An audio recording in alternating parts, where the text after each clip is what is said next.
ভারতের পশ্চিমবঙ্গে সদ্য সমাপ্ত বিধানসভা নির্বাচনে হিন্দুত্ববাদী দল বিজেপির কাছে রীতিমতো গোহারা হেরেছে ক্ষমতাসীন দল তৃণমূল কংগ্রেস।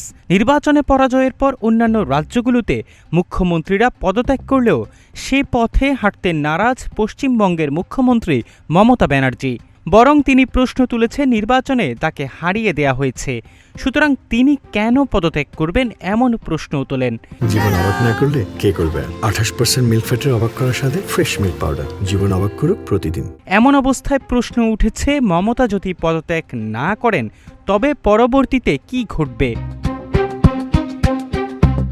নিয়ম অনুযায়ী 6 মে বুধবার পশ্চিমবঙ্গের বিদায়ী মন্ত্রিসভার মেয়াদ শেষ।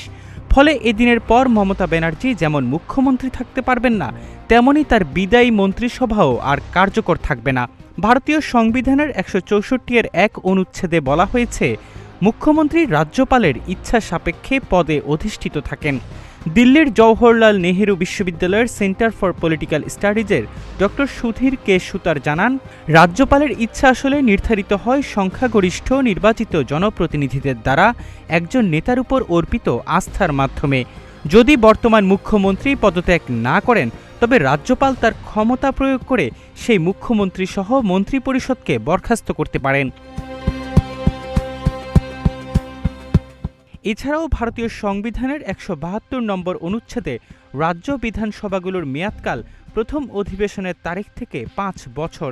যদি তার আগে ভেঙে দেয়া না হয় তবে বিধানসভার প্রথম বৈঠকের 5 বছর পূর্ণ হলে এটি স্বয়ংক্রিয়ভাবেই বিলুপ্ত হয়ে যাবে। সেই নিয়ম অনুযায়ী 6 মে পশ্চিমবঙ্গে তৃণমূল কংগ্রেস সরকারের মেয়াদের শেষ দিন।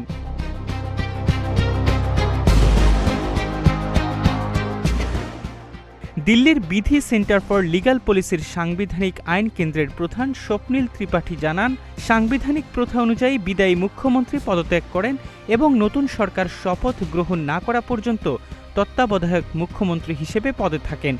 যদি এই প্রথা অনুসরণ না করা হয় তবে রাজ্যপাল তার ইচ্ছা প্রত্যাহার করে নতুন বিধানসভায় সংখ্যাগরিষ্ঠতা থাকা নেতাকে তত্ত্বাবধায়ক মুখ্যমন্ত্রী পদে আমন্ত্রণ জানাতে পারেন।